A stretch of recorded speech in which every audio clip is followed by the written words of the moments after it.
Now here they have taken up the example of herbicide, pesticides and also the example of antibiotic.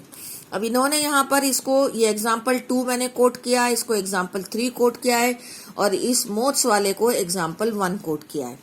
अब herbicide और pesticide के example को हम कैसे लें कि मान लीजिए कि first of all the DDT यहाँ पर नहीं लिखा, I am explaining, listen it fastly, कि suppose the DDT has started spraying over the water body and we have observe that all the insect has got disappeared, कि मच्छरों के ऊपर उसका इतना असर हुआ कि सारे मच्छर मर गए। लेकिन after some time when we are keep on spraying the DDT but mosquitoes were not killed by the DDT now, तो what happened to these mosquitoes? अब उस डीडीटी से मॉस्किटो क्यों नहीं मर रहे हैं? तो उसका कारण ये कि आपको क्या लगता है कि वो मॉस्किटो एडॉप्टेड हो गए, अब उन पे डीडीटी का असर नहीं हो रहा, तो ऐसा नहीं है। इसका फिर डार्विन के व्यू से हमें देखना है कि जब हमने डीडीटी स्प्रे करनी शुरू करी तो इस वाटर बॉडी में दोनों तरह के मॉस्किटो थे।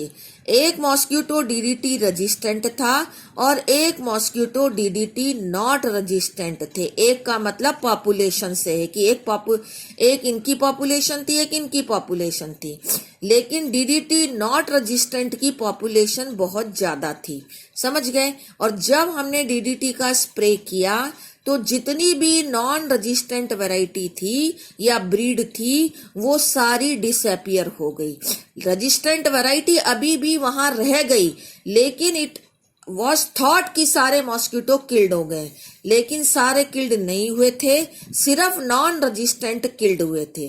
तो जो रेजिस्टेंट वैरायटी थी अब उसको सर्वाइवल चांसेस इंक्रीज्ड हो गए, क्योंकि उनपे तो डीडीटी का इफेक्ट होता नहीं है। तो all population of resistant variety has now increased, क्योंकि उनका नॉन रेजिस्टेंट से जो कंपटीशन था नाउ इट हैज रिमूव्ड, तो no competition was remained, so that the resistant variety will now increase. तो देखने में both of them are appearing to be same, तो ऐसा लगता है कि वही मॉस्किटो है और अब उन पर डीडीटी का असर नहीं हो रहा, लेकिन वो वही मॉस्किटो नहीं है।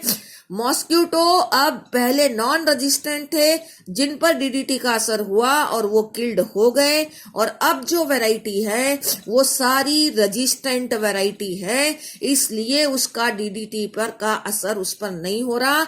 मतलब नेचर ने कंडीशन बदल गई, आपने डीडीटी का स्प्रे किया तो आपने डीडीटी की कंडीशन बना दी। तो रेजिस्टेंट वैरायटी को अब नेचर ने सिलेक्ट किया, क्योंकि रेजिस्टेंट वैरायटी के पास वो कैरेक्टर है जो डीडीटी की कंडीशन में भी अपने आप को सरवाइव कर सकता है।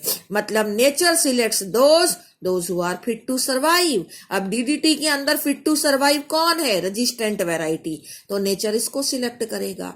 और ये फिट टू सरवाइव नहीं है तो it is discarded from the race. ये डार्विन का रूल था।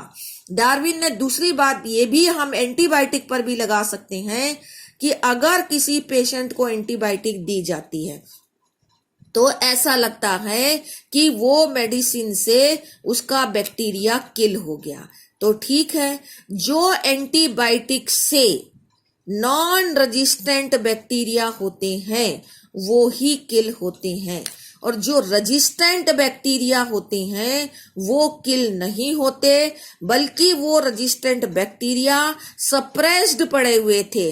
अब एंटीबायोटिक को बार बार खाने से all resistant bacteria will be killed, non resistant bacteria will be killed, तो number of resistant bacteria will increased, their resistance is more, so that they will not be killed by antibiotic, their population in the body will increase, and if they are having any bad effect, or so that their effect will also arise। अब वो बीमारी वो बनाएंगे और उसके ऊपर antibiotic का भी असर नहीं होगा, क्योंकि वो सारे बैक्टीरिया रेजिस्टेंट टाइप के हैं, क्योंकि नॉन रेजिस्टेंट बैक्टीरिया तो एंटीबायोटिक से किल हो गए। तो इस तरीके से हमने इसके सर्वाइवल चांसेस को इंक्रीज कर दिया बार बार एंटीबायोटिक लेकर रेजिस्टेंट बैक्टीरिया के। Otherwise it was suppressed due to competition. Now competition is removed, तो resistant bacteria has increased its chances of survival so that it will be selected by the nature. So nature selects those who are fit to survive. Thank you.